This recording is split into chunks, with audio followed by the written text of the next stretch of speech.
आज हम आपका चैप्टर नंबर 6 स्टार्ट कर रहे हैं, judiciary.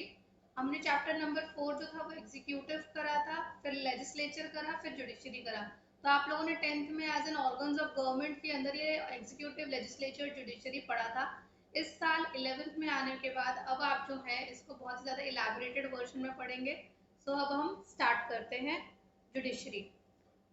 Judiciary is all supreme courts, high court, इन सब चीज़ों के बारे में हम पढ़ेंगे। तो वेदिका आप स्टार्ट करो। किसी भी सोसाइटी के अंदर झगड़े हो सकते हैं, लोगों के अपने बहुत सारे इश्यूज हो सकते हैं जिनके ऊपर बहस होती हो, जिनके ऊपर लड़ाई या डिस्प्यूट क्रिएट होते हो। तो जुडिशरी का क्या काम है? ये जो अलग अलग पार्टीज हैं, अलग अलग लोग हैं, इनकी जो जुडिशरी सॉरी इनकी जो डिस्प्यूट्स अराइज हो गए हैं, जुडिशरी ये मेक श्योर करती है कि इनके झगड़े रिजॉल्व हो जाएं। All such dispute must be settled bye an independent body. तो ये सारे झगड़े सॉल्व करने के लिए एक इंडिपेंडेंट बॉडी बनाई गई है हमारे संविधान में, जिसको जुडिशरी कहते हैं। और वो किस बेसिस पे जो है सारी प्रॉब्लम्स को सॉल्व करती है, सारे झगड़ों को सॉल्व करती है, on the principal of rule of law. अब आपको 1 मार्कर में आ जाएगा कि what exactly is rule of law. Rule of law जो है वो प्रिंसिपल है जो ये कहता है कि हर इंसान कानून के आगे बराबर है, चाहे वो आदमी है, औरत है, गरीब है, अमीर है, बूढ़ा है, जवान है, किसी भी धर्म का है। आप सबको इक्वल ट्रीट किया जाएगा, इक्वल इक्वल जुर्म की इक्वल सजा मिलेगी और इक्वल प्रोटेक्शन ऑफ लॉज मिलेगी। आपके हक को भी उतने प्रोटेक्ट किया जाएगा जितना दूसरे के हक को प्रोटेक्ट किया जाएगा। So principle of rule of law जो है वो यही कहता है कि everyone is equal in the eyes of law, in the eyes of judiciary. The principal role of the judiciary is to protect rule of law. Judiciary make sure करती है कि रूल ऑफ लॉ हमेशा uphold करे, सबको equality का treatment मिले, and ensure supremacy of law, कि law is above all. ठीक है, हर चीज से ऊपर क्या है? इस देश का कानून है, इस देश का संविधान है। It safeguards the right of individual. सब लोगों के जो राइट्स हैं, जो फंडामेंटल राइट्स हमें मिले हैं, वो भी जुडिशरी मेक श्योर करके चलता है कि कोई इनको ना छीन सके। It settle disputes in accordance with the law and ensures that democracy does not give way to individual or group dictatorship. ये जो जुडिशरी है वो सब लोगों के जो है डिस्प्यूट्स को सॉल्व करवाता है, कानून के लिमिट में रह के, कानून के दायरे में रह के। ये नहीं कि अपनी मनमर्जी से कुछ भी कर रहे हैं। प्लस ये मेक श्योर करते हैं कि डेमोक्रेसी के अंदर, लोकतंत्र के अंदर कुछ ही लोगों की ना चल के रह जाए, बल्कि सब लोगों को इक्वल राइट्स मिले। ना कि ये ना हो कि जुडिशरी बस कुछ लोगों की चीज रह गई है, जिसके पास पैसा है या जिसके पास पावर है वही चला रहा है। नहीं, हर किसी को जो है एक्सेस टू जुडिशरी होना चाहिए, एक्सेस टू राइट्स होना चाहिए। यहाँ तक समझ में आया? बोलनी है। अब जुडिशरी इतना फ्री होके कैसे काम कर सकती है? अगर आप जुडिशरी को कह रहे हो कि इंडिपेंडेंट है और ये जो है सब लोगों को इक्वल ट्रीट करेगी, तो कोई इतना न्यूट्रल होके कैसे काम कर सकता है? इतना न्यूट्रल होके तभी कोई काम कर सकता है जब उसको पूरी आज़ादी दी जाए, उसके अंदर ये डर ना हो कि अगर मैंने कोई ऐसा डिसीजन ले लिया कि जो मेरे खिलाफ, जो दूसरे लोगों को पसंद नहीं है, जो एग्जीक्यूटिव या लेजिस्लेचर को पसंद नहीं है, तो हो सकता है कि वो मुझे पावर से हटा दे। अगर ये डर एक जज के अंदर रहेगा तो वो ढंग से काम नहीं कर सकता। जज के अंदर जुडिशरी को ढंग से इंडिपेंडेंट काम करने के लिए इंडिपेंडेंस ऑफ जुडिशरी बहुत जरूरी है। अब आपका अगला सवाल आता है जो पेपर में आएगा ही आएगा, what is meant by independent judiciary? Independent judiciary का मतलब क्या होता है, and how is independence insured? ये जुडिशरी को इंडिपेंडेंस कैसे मिलती है? हमारे कॉन्स्टिट्यूशन में ऐसी कौन कौन सी बातें लिखी हैं जिनकी वजह से ये श्योर हो जाता है कि हमारी जुडिशरी इंडिपेंडेंट है, वो किसी दबाव में नहीं है, वो फ्री होके, न्यूट्रल होके डिसीजन लेने की एबिलिटी रखती है। ये अब हम टॉपिक पढ़ेंगे। अगला टॉपिक आता है आपका पेज 125 पे, इंडिपेंडेंस ऑफ जुडिशरी, जुडिशरी की आज़ादी। इसका मतलब क्या होता है? सबसे पहले हम डेफिनेशन पढ़ेंगे, what do you mean by independence of judiciary. तो first point independence of judiciary का मतलब ये होता है, the other organs of the government like executive, legislature must not restrain the functioning of the judiciary. Judiciary के काम में executive या लेजिस्लेचर अपनी टांग नहीं अड़ाएगा। ये सबसे पहला मतलब होता है आज़ादी का। दूसरा जो है जुडिशरी की आज़ादी का मतलब है that other organs of the government should not interfere with the decision of judiciary. Judiciary ने जो भी डिसीजन ले लिया उसके बीच में एग्जीक्यूटिव, लेजिस्लेचर कुछ नहीं बोलेंगे, उनको एक्सेप्ट करना होगा। ना वो डिसीजन लेने से पहले कोई इंटरफेरेंस करेंगे, ना डिसीजन के लेने के बाद, डिसीजन आने के बाद कोई इंटरफेरेंस करेंगे। एग्जीक्यूटिव और लेजिस्लेचर का किसी तरीके से कोई इंटरफेरेंस जुडिशरी में नहीं होगा। थर्ड, जजेस must be able to perform their functions without fear or favour. Independence of judiciary का मतलब ये भी होता है कि जो जजेस हैं वो न्यूट्रल होकर काम कर सके, ना ही उनके अंदर डर हो, ना ही उनके अंदर लालच हो। उन्हें ये पता है कि हमारी ये सैलरी मिली है, इतनी ही मिलेगी। अब हमें सही डिसीजन लेना है, हमें किसी पार्टी का फेवर नहीं लेना, ना हमें किसी पार्टी से डरने की जरूरत है, कोई हमारी सैलरी या नौकरी आगे खा नहीं जाएगा। देन इंडिपेंडेंस ऑफ जुडिशरी का मतलब ये नहीं है कि जुडिशरी को सारी आज़ादी दे दो, जुडिशरी को कोई डर नहीं है, जजेस जो मर्जी करते फिरेंगे, नहीं। जुडिशरी की अकाउंटेबिलिटी हमारे कॉन्स्टिट्यूशन की तरफ बनती है, हमारे संविधान की तरफ बनती है और हमारे देश के लोगों की तरफ बनती है। इंडिपेंडेंस का मतलब ये नहीं कि जुडिशरी जो है कुछ भी करती फिरेगी। जुडिशरी जो है यही डेमोक्रेटिक इस लोकतंत्र का ही पार्ट है, हमारे कॉन्स्टिट्यूशन का पार्ट है। सो इट इज अकाउंटेबल, ये 1 मार्क में अंडरलाइन कर लेना। Judiciary is accountable to the constitution and to the people of country. हमारे देश के लोगों को आंसरेबल है और हमारे कॉन्स्टिट्यूशन को लेके आंसरेबल है जुडिशरी। यहाँ तक पढ़ो, कोई डाउट है तो पूछो। अब पेज नंबर 126 पे, ये पूरा का पूरा पेज बहुत इंपॉर्टेंट है, ये आपको 4 to 6 मार्क्स देगा, इसको अच्छे से करना है। क्वेश्चन है, how can the independence of judiciary be provided and protected. कैसे जो है जुडिशरी को इंडिपेंडेंस मिल सकती है, किस तरह से हमारे संविधान ने इस तरह से रूलिंग्स बनाई है, इस तरह की चीजें बनाई। So page number 126, Indian constitution हमारा जो है किस तरह से जुडिशरी को इंडिपेंडेंस देता है। पहला point, the Indian constitution has ensured the independence of judiciary through a number of measures. The legislature is not allowed to involve the process of number appointment of जजेस। Thus, it was believed that party politics would not play in the role of process of appointments. In order to be appointed as a judge, a person must have experience as a lawyer or must be well versed with law. Political opinions of the person or his political loyalty should not be the criteria for appointment of judiciary. तो सबसे पहला point ये बताने के लिए कि judiciary जो है हमारी इंडिपेंडेंट है, वो किसी के ऊपर डिपेंडेंट नहीं है, उसे किसी चीज़ का डर नहीं है, वो ये है कि जब जजेस की अपॉइंटमेंट होती है उसमें कोई मंत्री इन्वॉल्व नहीं होता, कोई एमपी इन्वॉल्व नहीं होता, कोई एमएलए इन्वॉल्व नहीं होता, लेजिस्लेचर का कोई रोल नहीं होता। तो ये याद रखना, कभी भी जुडिशरी की जजेस की हायरिंग होगी उसके अंदर एग्जीक्यूटिव का रोल तो होगा पर लेजिस्लेचर का कोई रोल नहीं होगा। आपके जितने भी लोकसभा और राज्यसभा के मंत्री हैं उनका कोई रोल नहीं होगा। तो अगर आप जो है आप अगर ये श्योर हो जाते हो एज अ जज कि मेरे को जो है मेरी हायरिंग जो होगी, मुझे सुप्रीम कोर्ट या हाई कोर्ट किसी भी कोर्ट के लिए चुना जाएगा, उसमें कोई मंत्री इन्वॉल्व नहीं है, तो क्या आप मंत्री की चाटुकारिता करोगे या मंत्री के आगे पीछे घूमोगे या मंत्री से डरोगे? नहीं डरोगे, आपका डर निकल जाएगा ये जान के कि मेरे हायरिंग के अंदर, मेरे सिलेक्शन के अंदर किसी मंत्री का कोई रोल नहीं है, तो मुझे किसी मंत्री के बटरिंग करने की कोई रिक्वायरमेंट नहीं है। आपको अगर जज बनना है तो उसके आपका क्वालिफिकेशन एज अ लॉयर का होना चाहिए या आपकी जुडिशियल नॉलेज बहुत अच्छी होनी चाहिए, तभी आप जज चुने जाओगे। तो पहली इंडिपेंडेंस ये मिलती है कि लेजिस्लेचर का जीरो रोल है आपकी हायरिंग में एज अ जज। फिर आपका सेकंड पॉइंट आता है, the judges have a fixed tenure they hold till reaching the age of retirement. Only in exceptional cases judges may be removed, but otherwise they have security of tenure. Security of tenure ensures the judges could function without fear or favor. The constitution prescribes a very difficult procedure for the removal of judges.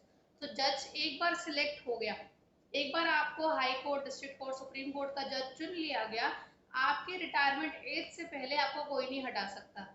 High court की retirement age होती है 62 years, supreme court की retirement age होती है जज की 65 years, और आपकी जो डिस्ट्रिक्ट कोर्ट होते हैं उनकी जो रिटायरमेंट एज होती है वो वहाँ की स्टेट गवर्नमेंट सेलेक्ट करती है 60, 62, 65, जो वो करना चाहे। ठीक है, तो एक बार आपको चुन लिया गया तो दूसरी श्योरिटी आपको यही मिल जाती है कि मैं एक बार सीट पे आ गया, मेरे को 62 साल की उम्र या 65 साल की उम्र से पहले कोई मेरी सीट से नहीं हटा सकता।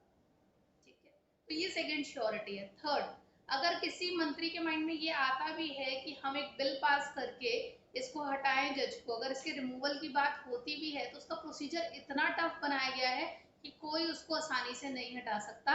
उसके लिए आपको स्पेशल मेजॉरिटी के साथ बिल पास करना होता है, जो अपने आप में एक टास्क होता है। So the constitution prescribes a very difficult procedure for the removal of judges. The constitution makers believe that the difficult procedure of removal would provide security of the office to the member of judiciary. अब ये सिफत भी आ रही है, तो अगर जो है अगर आपको जज को हटाना भी है उसके रिमूवल का प्रोसीजर इतना टफ है कि आप इजीली उसको नहीं हटा सकते।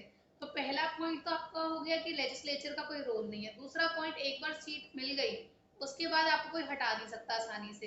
तीसरा, अगर हटाने का तरीका, हटाने की बात हो भी रही है कि जज को हटाना है उसके टर्म से पहले, तो उसका जो प्रोसीजर है इतना टफ कर दिया गया है कि कोई उसको आसानी से नहीं हटा सकता। आगे थर्ड पॉइंट है पेज नंबर 126 पे, the judiciary is not financially dependent either on the executive और legislature. The constitution provides that the salary and allowance of the जजेस are not subjected to the approval of legislature. तो जो जजेस की salary आती है, जजेस के जो सैलरी आती है पर मंथ, उसके अंदर एग्जीक्यूटिव या लेजिस्लेचर का कोई रोल नहीं होता, वो सीधा कंसोलिडेटेड फंड ऑफ इंडिया या कंसोलिडेटेड फंड ऑफ स्टेट से आती है। अब exactly consolidated fund of India या कंसोलिडेटेड फंड ऑफ स्टेट क्या होता है, हम लोग जो टैक्स भरते हैं, ठीक है, वो टैक्स जो है सरकार के पास जाता है और वो सरकार किस में रखती है, कंसोलिडेटेड फंड ऑफ इंडिया में रखती है, या स्टेट का जो टैक्स होता है कंसोलिडेटेड फंड ऑफ स्टेट में जाता है, उसके अंदर से जो है जजेस की सैलरी जाती है। एग्जीक्यूटिव और लेजिस्लेचर मिलके जज की सैलरी सिर्फ बढ़ा सकते हैं, उसे कम नहीं कर सकते। जज की सैलरी सिर्फ एक स्थिति में कम होगी, एक सिचुएशन में कम होगी, जब देश में फाइनेंशियल इमरजेंसी लगेगी, जब देश के अंदर पैसे की कमी पड़ जाएगी तब। उसके अलावा कोई मंत्री, कोई लेजिस्लेचर या एग्जीक्यूटिव जो है जज की सैलरी को कम नहीं कर सकता, वो सिर्फ बढ़ा सकते हैं, कम नहीं कर सकते। तो ये चौथी चीज है जो जज को मेक श्योर करती है कि मेरी नौकरी पे कोई खतरा नहीं है, मैं कोई भी डिसीजन लूँ, कोई मंत्री मेरी सैलरी कम नहीं कर सकता, मेरे घर में जितना पैसा आ रहा है उतना आता रहेगा। ये उसकी चौथी श्योरिटी होती है। The actions and decision of the judge are immune, ये next point है, are immune from personal criticism. The judiciary has the power to penalize those who are found guilty of the contempt of court. This authority of the court is seen as effective protection of the judge from unfair criticism. अगर जज ने कोई decision लिया है, कुछ कहा है, उसको कोई क्रिटिसिज्म नहीं दे सकता, उसको कोई क्रिटिसाइज नहीं कर सकता, कोर्ट में खड़े होकर कोई ये नहीं कह सकता जज साहब आपने बिल्कुल गलत डिसीजन लिया है, this is the very wrong decision you have taken. कोई जज को ऐसे नहीं कह सकता, कोई क्रिटिसाइज नहीं कर सकता। और जज के पास पावर है कि अगर कोई उसको इस तरह से बोल रहा है तो जज उसे कंटेम्प्ट ऑफ कोर्ट की सजा के अंदर जेल में डाल सकता है। तो जज हैज लॉट ऑफ पावर कि उसको कोई क्रिटिसाइज नहीं कर सकता। ये पांचवी चीज उस जज को और ज्यादा इंश्योर करती है कि मैं जो भी डिसीजन लूँ मुझे किसी को जवाब, मतलब कि कोई मेरे को क्रिटिसाइज नहीं करेगा। तो ये आपकी पांचवा पॉइंट होता है जो जज को फ्रीडम फील कराता है, जो जज को इंडिपेंडेंस की महसूस करवाता है। Then Parliament cannot discuss the conduct of judges except the procedure to remove a judge is being carried out. This gives the judiciary independence adjudicate without of being criticized. तो इसके अंदर जज का जो है सिक्स्थ पॉइंट ये है कि जो राज्यसभा लोकसभा में बैठे मंत्री हैं वो जो है जज के किए हुए डिसीजन को डिस्कस नहीं कर सकते। वो ये नहीं कह सकते कि हाँ जी राम मंदिर क्यों बना, या फिर यहाँ पे जो है मस्जिद क्यों नहीं बनी, या मस्जिद क्यों बनी, राम मंदिर क्यों नहीं बना। इस तरह की कोई डिस्कशन जो है लोकसभा और राज्यसभा में किसी जज के डिसीजन पे नहीं हो सकती अनटिल एंड अनलेस उन्होंने स्पेशल मेजोरिटी के साथ जज को हटाने का डिसीजन लेना हो। उसके अलावा आप जो है चाहे कितने बड़े मंत्री क्यों ना हो, आप जज को क्रिटिसाइज नहीं कर सकते, आपको हक नहीं है। ये सारे 6 पॉइंट्स हैं जो मेक श्योर करते हैं कि जज इंडिपेंडेंट होकर काम करे। सबसे पहला पॉइंट था उसकी अपॉइंटमेंट में लेजिस्लेचर और लेजिस्लेचर का कोई रोल नहीं है, किसी मंत्री का कोई रोल नहीं है, तो उसका डर निकल गया। दूसरी चीज उसकी आपका जो है एक बार आप चुन लिए गए आपका टेन्योर फिक्स हो जाएगा, आपको आपकी पोस्ट से जो है 62 या 65 की एज तक कोई नहीं हटा सकता। तीसरा आपका रिमूवल प्रोसीजर जज का इतना टफ कर दिया गया कि उसको हटाना बहुत ज्यादा मुश्किल है। चौथा उसकी सैलरी जो है फिक्स होती है, उसकी सैलरी कम नहीं कर सकता कोई मंत्री, तो ये उसको श्योरिटी दे देता है कि मेरी सैलरी कम नहीं होगी। फिफ्थ, जज के डिसीजन को कोई भी क्रिटिसाइज नहीं कर सकता और कंटेम्प्ट ऑफ कोर्ट की पावर है जज के पास कि जो भी उसके खिलाफ बोल रहा है उसको वो जेल में पिटवा सकता है।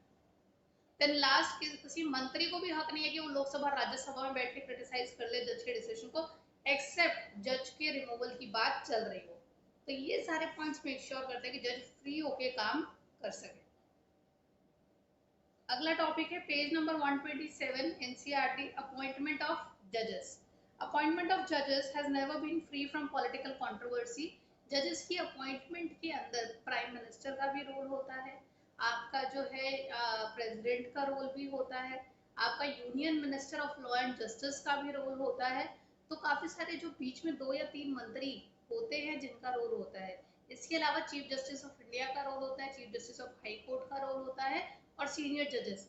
तो जजेस के सिलेक्शन के अंदर जुडिशरी और थोड़े से एग्जीक्यूटिव के लोग मिक्स होते हैं ताकि जजेस को चुना जा सके। लेजिस्लेचर का कोई इंसान नहीं होता, लेजिस्लेचर में लोकसभा और राज्यसभा के मंत्री होते हैं, पर एग्जीक्यूटिव का थोड़ा रोल होता है। तो इसमें कंट्रोवर्सी क्रिएट हो जाती है कि जहाँ पे प्राइम मिनिस्टर, जहाँ पे पीएम, जहाँ पे यूनियन मिनिस्टर इन्वॉल्व है, क्या वहाँ पे फ्रीली जो है जज का अपॉइंटमेंट हो सकता है कि नहीं हो सकता, या वहाँ पे कुछ गड़बड़ हो सकती है। तो इसके ऊपर हमेशा बहुत कंट्रोवर्सी रहती है। It is a part of political process. It makes a difference who serves in the Supreme Court and High Court. A difference in how the Constitution is interpreted. The political philosophy of the judges, their views about active and assertive judiciary or controlled and committed judiciary have an impact on the fate of legislation enacted. तो एक जो जज को चुना जाएगा, जज का खुद का व्यू पॉइंट क्या है बड़ा मैटर करता है उसके चुने जाने के बाद कि डिसीजन किस तरह से आएगा। किसी भी कोर्ट का किसी भी डिसीजन को जो आएगा, जजमेंट आएगा जज के द्वारा, वो जज के खुद के पर्सपेक्टिव पे बहुत डिपेंडेंट होता है। जैसे कोई जज जो है एलजीबीटी कम्युनिटी के राइट्स के बिल्कुल अगेंस्ट है और कोई जज जो है उसको फेवर कर देता है। तो एक जज की खुद की एबिलिटी बहुत मैटर करती है कि कैसा जजमेंट आएगा। Council of minister, governor, chief minister, chief justice of India, ये सारे लोग जो हैं ये जुडिशियल अपॉइंटमेंट को अफेक्ट करते हैं। ये सारे लोगों का इफेक्ट कहीं ना कहीं आपका जो है जज की अपॉइंटमेंट में इफेक्ट डालता है। As far as the appointment of Chief Justice of India is concerned, over the years, a convention had developed where the senior most judges of the Supreme Court is appointed as the Chief Justice of India. This convention was, however, broken twice. In 1973, A.N. Ray was appointed as Chief Justice of India, superseding three judges. Again, Justice M.H. Beg was appointed, superseding Justice H.R. Khanna, 1975. ये paragraph बहुत important है, इसको समझो। आज तक का ये rule है चीफ जस्टिस ऑफ इंडिया को सिलेक्ट करने में कि एक्सपीरियंस वाइज जो जज सबसे ज्यादा सीनियर होगा, अगर आपका 26 साल का एक्सपीरियंस है, एक का 27 साल का एक्सपीरियंस और एक का 27.5 साल का एक्सपीरियंस है, तो जिसका 27.5 ईयर्स का एक्सपीरियंस होगा, भले ही उसकी एज कम हो, पर उसका वर्किंग एक्सपीरियंस जिसका सबसे ज्यादा है उसको चीफ जस्टिस ऑफ इंडिया बनाया जाएगा। तो सुप्रीम कोर्ट का वो जज जिसका सबसे ज्यादा एक्सपीरियंस है वो अगला चीफ जस्टिस ऑफ इंडिया बनता है। बट ऐसा जो है, ये जो प्रथा थी, ये जो तरीका था, ये दो बार टूटा था। दोनों बार कांग्रेस के टाइम पे, इंदिरा गांधी के टाइम पे टूटा था। एक बार 1973 में और एक बार 1975 में। तो 1973 में इंदिरा गांधी का एक फेवरेट जज था A.N. रे, वो उसको काफी फेवर करता था, उसको चीफ जस्टिस ऑफ इंडिया बना दिया गया। बट उससे पहले 3 सीनियर जजेस थे एक्सपीरियंस वाइज। तो लेट सपोज एक का 24 साल का एक्सपीरियंस है, एक का 25, एक का 26 और एक का 27 साल का एक्सपीरियंस है। तो कायदे से 27 साल के एक्सपीरियंस वाले को चीफ जस्टिस ऑफ इंडिया बनना चाहिए था। बट जिसका 24 साल का एक्सपीरियंस था वो इंदिरा गांधी का फेवरेट था और वो प्राइम मिनिस्टर थी, और प्राइम मिनिस्टर का इन्वॉल्वमेंट होता है जज के सिलेक्शन में। तो उसने सीधा 24 साल के एक्सपीरियंस वाले को चीफ जस्टिस ऑफ इंडिया बनवा दिया, और जो 25, 26, 27 साल वाले एक्सपीरियंस थे वो वहीं के वहीं रह गए। तो इसके ऊपर बहुत हो हल्ला हुआ था। उसके बाद दूसरी बार ऐसा हुआ जस्टिस M.H. बेग के केस में, वो भी जो है इंदिरा गांधी का काफी फेवरेट था। तो उसने क्या करा इंदिरा गांधी ने कि कायदे से जस्टिस H.R. खन्ना को चीफ जस्टिस ऑफ इंडिया बनना चाहिए था, बट उनसे एक जूनियर था चीफ जस्टिस M.H. बेग, उन्होंने उसको बना दिया। ये आपको पेपर में 1 मार्क में आ सकता है, एक बार देखो कोई डाउट है तो। The other judges of the Supreme Court and High Court are appointed by the President after consulting Chief Justice of India. तो चीफ जस्टिस ऑफ इंडिया का तो ये हायरार्की ले ली हमने कि जिसका एक्सपीरियंस सबसे ज्यादा है सुप्रीम कोर्ट में वो चीफ जस्टिस ऑफ इंडिया बनेगा। बट बाकी के जो मंत्री हैं, सॉरी बाकी के जो जजेस हैं वो प्रेसिडेंट चुनता है, बट वो उससे पहले कंसल्ट करता है chief justice of India. Chief justice of India के हाथ में बात आती है कि कौन जो है वो सुप्रीम कोर्ट का जज बनेगा। तो फाइनल डिसीजन जो है वो काउंसिल, अगर वो कोई चेंज लाने की बात कर रहे हैं तो वो चेंज फिर लाना पड़ेगा। अगर काउंसिल ऑफ मिनिस्टर कहते हैं इस मंत्री का नाम इस लिस्ट से, सॉरी इस जज का नाम इस लिस्ट से हटाओ, इस वाले जज का नाम लिस्ट में रखो, तो उससे जो है वॉर भी क्रिएट हो जाती है जुडिशरी और एग्जीक्यूटिव के बीच में, बट उनकी इंटरफेरेंस भी बढ़ जाती है साथ ही साथ। तो एग्जीक्यूटिव का कहीं ना कहीं काउंसिल ऑफ मिनिस्टर का इंटरफेरेंस रहता है। The matter came up before the Supreme Court again and again between 1982 and 1998। 1982 से लेकर 1998 के अंदर बहुत बार ऐसा हुआ कि चीफ जस्टिस ऑफ इंडिया एक लिस्ट बना के देता था और वो प्रधानमंत्री तक या राष्ट्रपति तक पहुंचते पहुंचते लिस्ट में बहुत सारे चेंजेस आ जाते थे। तो ऐसा क्यों होता था? क्योंकि बीच में मंत्रियों का थोड़ा बहुत रोल आता था, एग्जीक्यूटिव वाले मंत्रियों का। तो इनकी हमेशा लड़ाई रहती थी, या जुडिशरी बड़ा है जजेस की अपॉइंटमेंट के लिए, या एग्जीक्यूटिव बड़ा है। तो ये लड़ाई बहुत बार हुई। Initially, the court felt that the Chief Justice was purely consultative. Then it took the view of the opinion of Chief Justice must be followed by the President. तो इसके लिए 3 जजेस केस एक बहुत फेमस है। आप लोगों को तो इतना नहीं बताया गया। तो स्टार्टिंग में जो था, जुडिशरी का रोल पहले कम बताया गया, फिर ज्यादा बताया गया, फिर कम करा गया, इस तरह से इनका चलता रहा। तो फाइनली ये डिसाइड किया गया कि नहीं, चीफ जस्टिस ऑफ इंडिया का डिसीजन भी बहुत इंपॉर्टेंट है। आप उसको साइडलाइन नहीं कर सकते चीफ जस्टिस की बिना अप्रूवल के। Finally, the Supreme Court came up with a novel procedure. It has suggested that Chief Justice should recommend the name of the person to be appointment in consultation with the 4 senior most judges of the court. तो कौन कौन से जजेस supreme court के लिए चुने जाने हैं, उसका डिसीजन अब कैसे होता है कि चीफ जस्टिस ऑफ इंडिया जो आपका सुप्रीम कोर्ट है उसके 4 सीनियर जजेस के साथ बैठता है और लिस्ट प्रिपेयर करता है कि हम इसको बनाएंगे, इसको बनाएंगे।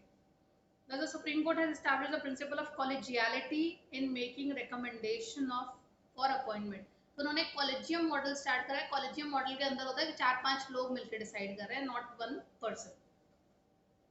At the moment, therefore, in matters of appointment of decision of the group of senior judges of the Supreme Court carries greater weight. क्योंकि जब एक चीफ जस्टिस अकेला डिसीजन लेगा तो उसके ऊपर लोग शक करेंगे, पर chief justice of India along with 4 senior जजेस बैठ के डिसाइड करेंगे, लिस्ट बनाएंगे, तो उसके ऊपर जज उसके ऊपर कोई और शक नहीं करेगा।